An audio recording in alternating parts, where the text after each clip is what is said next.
Kenapa tidak mengatakan dari awal, Ren? Karena kamu pasti tidak mau menerimanya. Rendra melepaskan kedua tangannya dari bahu Ara. Mundur satu langkah, dia tersenyum tipis.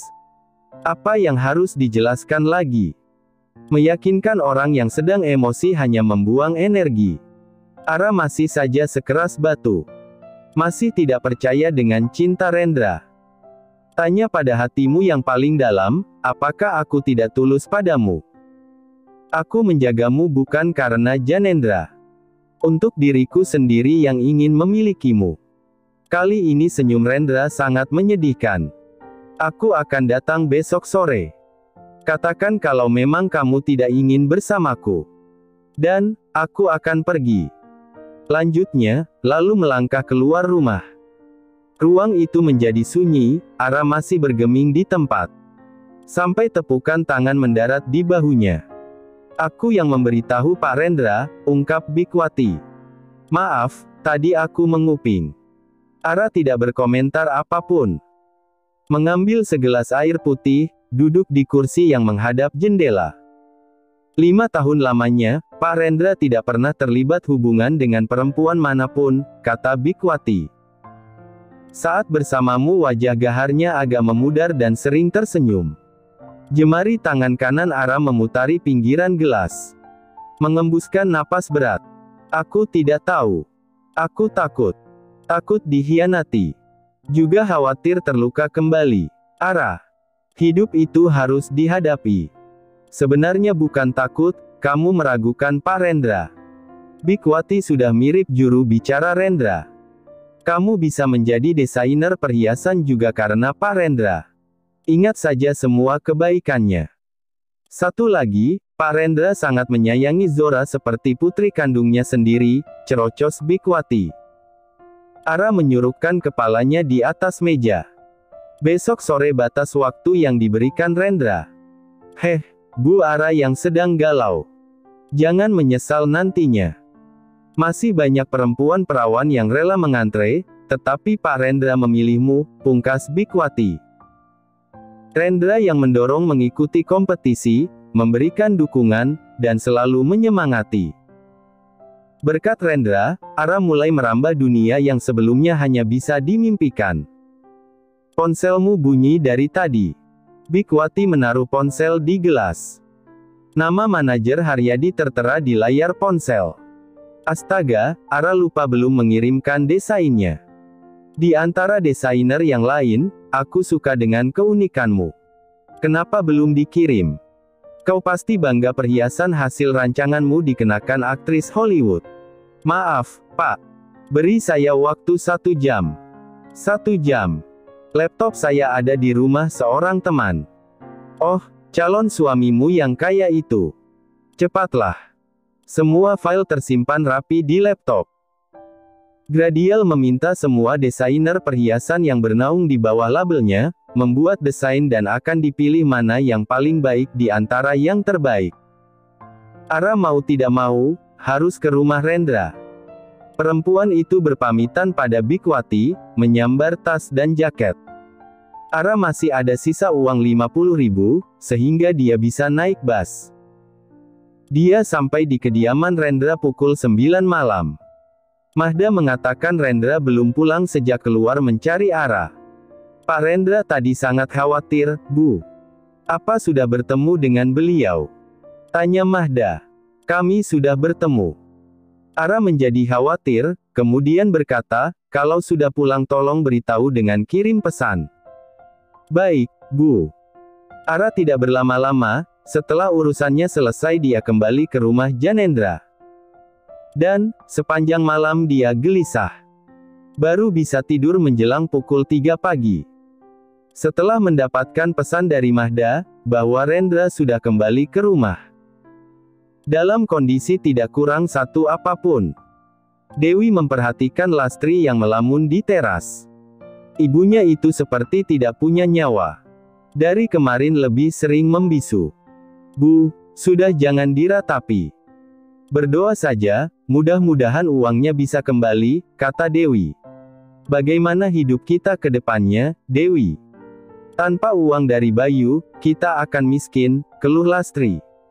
Dewi memainkan kuku-kukunya, benar apa yang dikatakan oleh ibunya. Pekerjaan apa yang ringan tapi gajinya banyak? Danu. Dewi melonjak kegirangan saat melihat motor yang dikendarai Danu berhenti di depan rumah. Perempuan itu berlari memeluk sang suami. Heh, lepas. Aku kesini cuma mau ambil sepatuku yang mahal. Danu mendorong tubuh Dewi, pelan. Aku istrimu.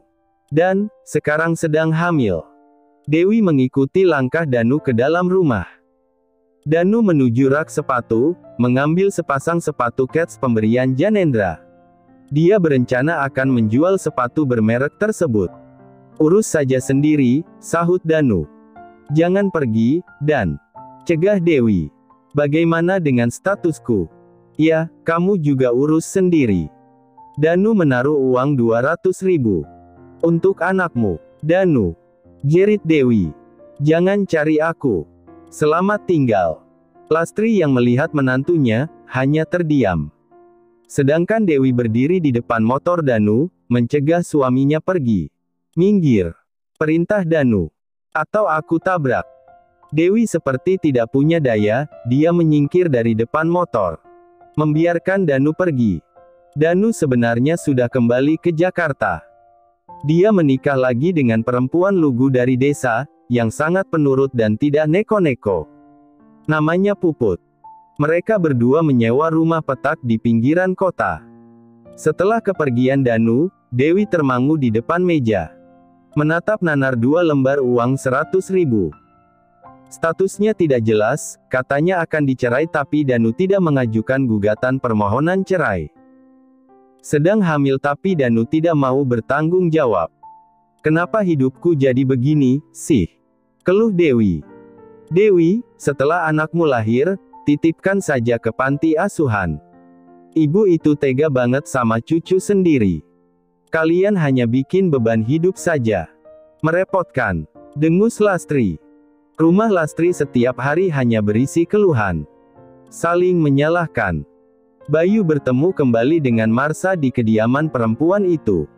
Bayu sangat takjub pada rumah milik keluarga Marsha.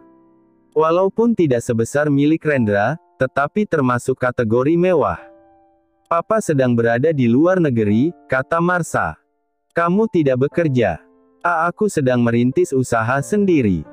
Marsha terlihat khawatir. Usaha apa? Tanya Bayu, duduk di kursi ruang tamu. Toko pakaian, jawab Marsha. Aku ingin kita menikah secara siri terlebih dahulu. Kamu yakin?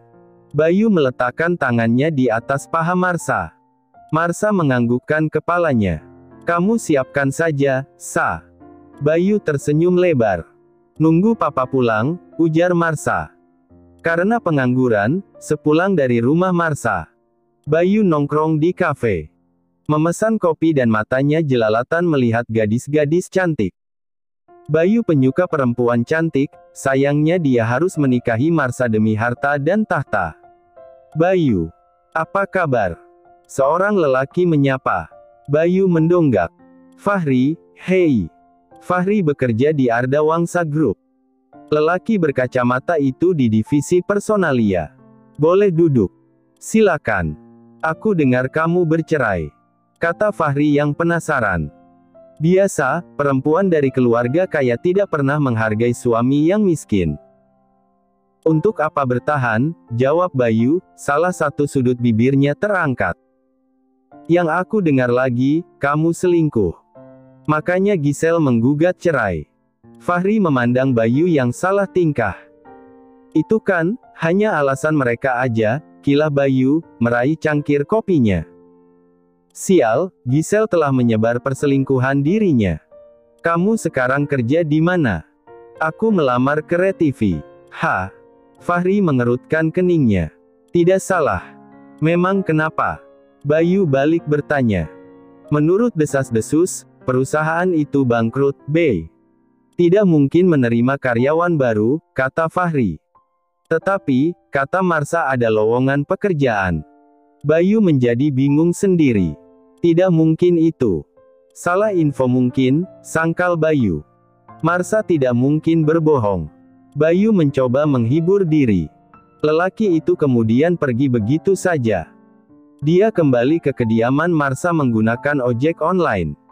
Bayu melihat beberapa orang memindahkan kardus besar ke truk. Dia berlari masuk ke dalam rumah mencari Marsha. "Bayu, ada apa ke sini lagi?" tanya Marsha. "Mau pindah rumah?" "Iya. Sebenarnya rumah ini disita karena papa terlilit utang. Kami akan pindah ke rumah yang lebih sederhana," jelas Marsha. "Maaf, aku tidak berterus terang padamu.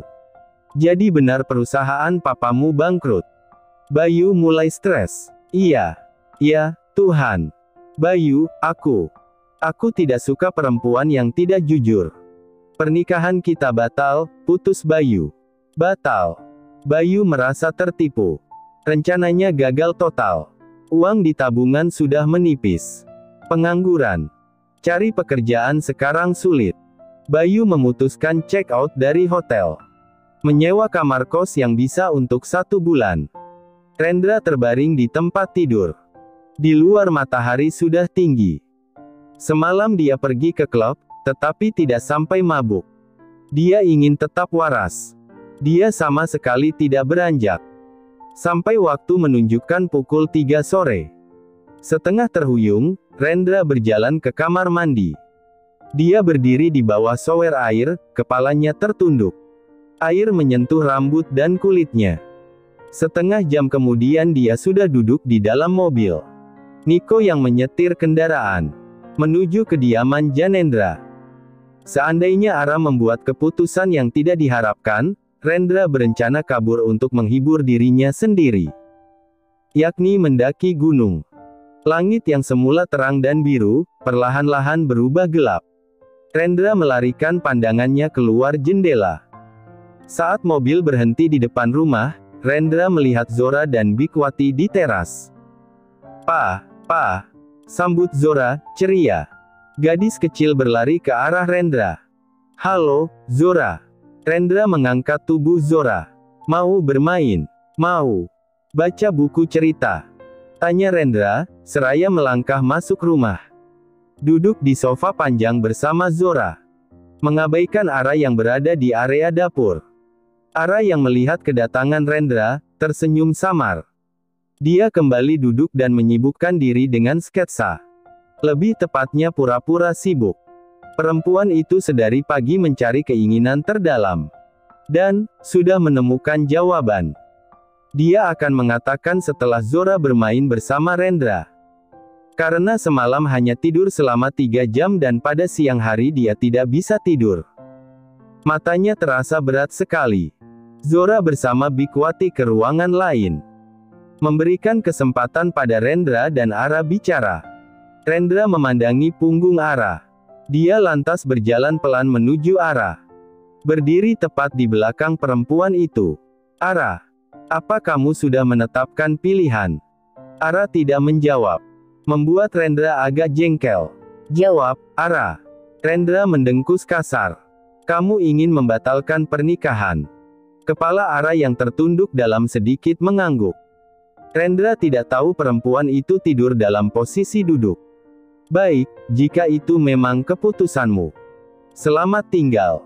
Rendra melangkah keluar rumah. Ara mengerjapkan mata dan menegakkan tubuhnya. Menarik napas dalam-dalam. Dia menoleh ke belakang. Rendra tidak ada. "Jadi kamu memutuskan berpisah, Bu Ara?" Bikwati muncul. "Maaf, aku menguping lagi." "Tidak." Ara tidak mengerti dengan ucapan Bikwati. Tapi, Pak Rendra sudah pergi. Ara bergegas berlari keluar, mobil milik Rendra sudah berjalan melewati pagar rumah. "Rendra, tunggu." Ara tidak memedulikan hujan yang mengguyur, dia berlari mengejar mobil sedan. Terjatuh di jalanan. Lututnya berdarah. "Rendra." Mobil itu hilang di tikungan jalan. Ara mencoba berdiri. "Ren, aku ingin bersamamu." Ara yang merasa putus asa dan menyadari sikapnya yang bodoh, hanya bisa bersimpuh dengan kedua tangan bertumpu di atas jalan. Kepalanya tertunduk, Ara menangis. Sudut mata Ara melihat sepatu kets yang basah. Dia mendonggak, melihat Rendra yang berjongkok sambil memayungi Ara. "Ren, maafkan aku," ucap Ara. "Maafkan aku telah meragukanmu." Rendra mengusap wajah Ara yang basah. Menatap lekat sang calon istri. "Lain kali jangan hujan-hujanan." Ara tersenyum. Kemudian memeluk Rendra sangat erat. Derai-derai hujan menjadi pengiring kebahagiaan mereka, dan jangan pernah meragukan aku, Ara.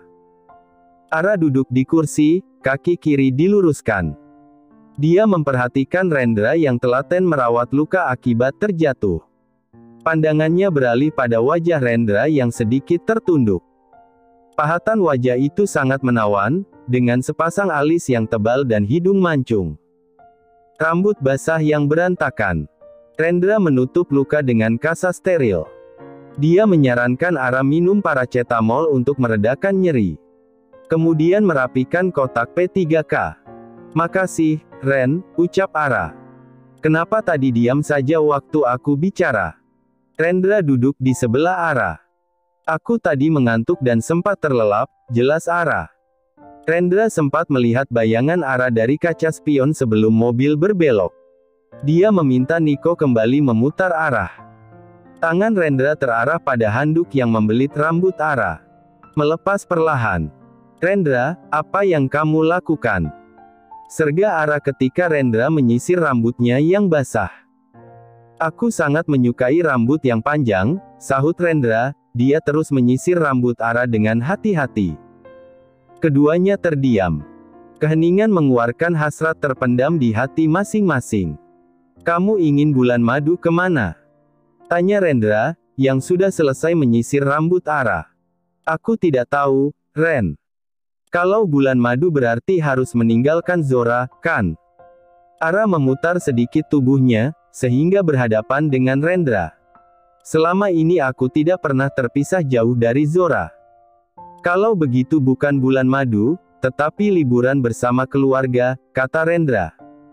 "Kita bertiga akan liburan." Ara menatap Rendra lekat-lekat. Dia memberanikan diri mencium pipi kanan Rendra. "Terima kasih, kamu menyayangi Zora seperti putri kandungmu sendiri," katanya kemudian, menundukkan kepala supaya bisa menyembunyikan rona merah di kedua pipinya. Pipi yang satunya tidak dicium. "Nanti protes, lo," ucap Rendra setengah menggoda setengah modus. Memang pipi bisa protes. Seperti gadis berseragam abu-abu, Ara tersipu malu. Rendra memalingkan wajah, jari telunjuk kanan menunjuk pipi. "Dia menunggumu, Ara." Ara mencondongkan tubuhnya.